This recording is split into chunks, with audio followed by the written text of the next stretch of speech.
Digital marketing లో అనుభవం ఉన్న ఎగ్జిక్యూటివ్స్ కావాలను సంప్రదించవలసిన నెంబర్లు 8688926084. కేజ్రీవాల్ కు నో బెయిల్, ట్రయల్ కోర్టు ఉత్తర్వులపై ఢిల్లీ హైకోర్టు స్టే. తీర్పు రిజర్వ్ చేసిన ధర్మాసనం ట్రయల్ కోర్టు ఇచ్చిన బెయిల్ ను వ్యతిరేకిస్తూ హైకోర్టులో ఈడీ పిటిషన్ దాఖలు చేసింది. సో కేజ్రీవాల్ కు రౌస్ అవెన్యూ కోర్టు బెయిల్ మంజూరు చేసింది. ₹1,00,000 పూచీకత్తుతోని ఆయనకు బెయిల్ మంజూరు చేస్తున్నామని చెప్పి ఢిల్లీ లిక్కర్ కేసులో రౌస్ అవెన్యూ కోర్టు బెయిల్ ఇవ్వడంతో వెంటనే ఈడీ ఒక ప్రతిపాదన పెట్టింది. 48 గంటల పాటు ఆ బెయిల్ పైన బెయిల్ ను స్టే చేయాలని చెప్పి కోరింది. అయితే రౌస్ అవెన్యూ కోర్టు దాన్ని తిరస్కరించడం తోటి మళ్ళీ ఢిల్లీ హైకోర్టుకి వెళ్ళింది ఎన్ఫోర్స్మెంట్ డైరెక్టరేట్. అక్కడ రౌస్ అవెన్యూ కోర్టు ఇచ్చినటువంటి తీర్పు పైన స్టే కోరుతూ పిటిషన్ దాఖలు చేస్తే సో స్టేను కొనసాగిస్తూ తీర్పును మాత్రం రిజర్వ్ చేసింది ఢిల్లీ హైకోర్టు. అసలు విషయం ఏంటంటే ఇక్కడ ఈడీ దగ్గర సరైన ఆధారాలు లేవు కాబట్టే మేము బెయిల్ మంజూరు చేస్తున్నామని చెప్పి రౌస్ అవెన్యూ కోర్టుకు సంబంధించిన న్యాయమూర్తి చెప్పినటువంటి మాట.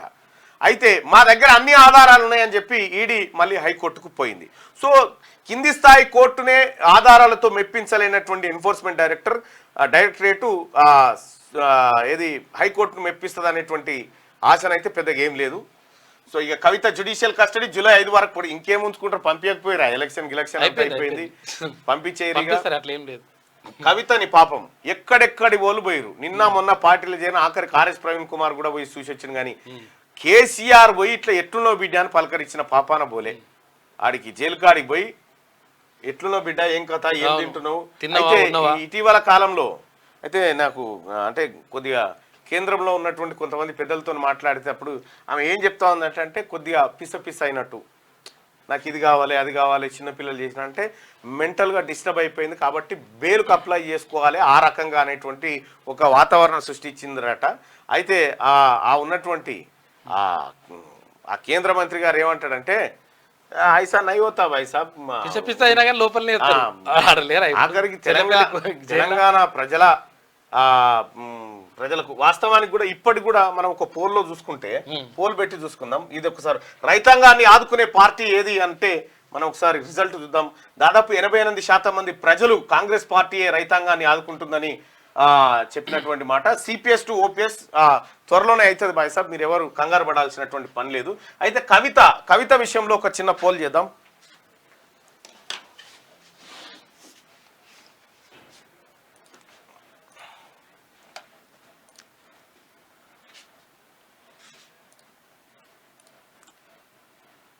యూజీసీ నెట్ జేఆర్ఎఫ్ గురించి మాట్లాడమంటున్నారు. అది రద్దయింది మిత్రమా, మళ్ళీ పెడతారు, మళ్ళీ వేస్తే అప్పుడు ఉంటుంది.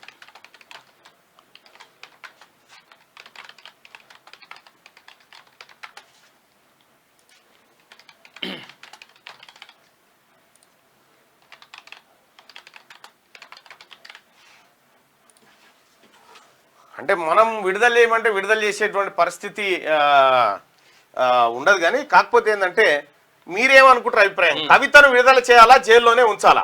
విడుదల చేయాలి అనుకునే వాళ్ళు పైన, లేదు జైల్లోనే ఉంచాలా ఏమని అనుకునే వాళ్ళు కింది ఆప్షన్ చూజ్ చేసుకోండి. కవిత జ్యుడిషియల్ కస్టడీ పొడిగింపు జూలై 7 వరకు పొడిగించిన న్యాయస్థానం కవితను వర్చువల్గా కోర్టు ముందు హాజరుపరిచిన సిబిఐ కస్టడీని పొడిగిస్తూ రౌస్ అవెన్యూ సిబిఐ ప్రత్యేక కోర్టు ఉత్తర్వులు జారీ చేసింది. అయితే ఇక్కడ మనం కవితను విడుదల చేయాలా జైల్లోనే ఉంచాలా అని అంటే ఒకసారి రిజల్ట్ చూద్దాం. 81% మంది జైల్లోనే ఉంచాలని కోరుకుంటా ఉన్నారు. విడుదల చేయాలంటే ఒప్పుకుంటలేరు. మరి వాళ్ళకు ఎంత కోపం ఉందో. డిజిటల్ మార్కెటింగ్ లో అనుభవం ఉన్న ఎగ్జిక్యూటివ్స్ కావాలను సంప్రదించవలసిన నెంబర్లు 8688926084.